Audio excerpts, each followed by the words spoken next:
It's the Great Taylor C. Baker Show.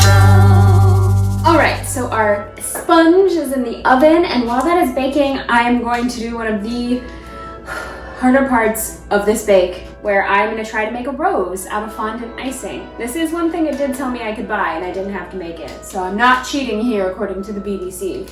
There's a lot of words in the description of how to do this that I don't know. So there's already a little confusion here. It says to roll out 10 balls. So I guess I start with the balls and then roll them down. I'm an adult. I can do this.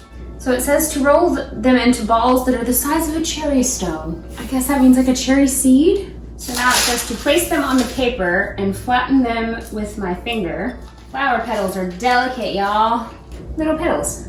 This is fun. Roll the first petal up like a sausage to form the bud. Wrap the remaining petals around the bud to make a rose. This is exciting. I've never made anything this elaborate. That's a rose, y'all. My oven agrees. It says to leave to dry for at least an hour. Seems like the job of a shot glass. Perfect. Shot a rose, anyone? It's the Great Taylor C. Baker Show.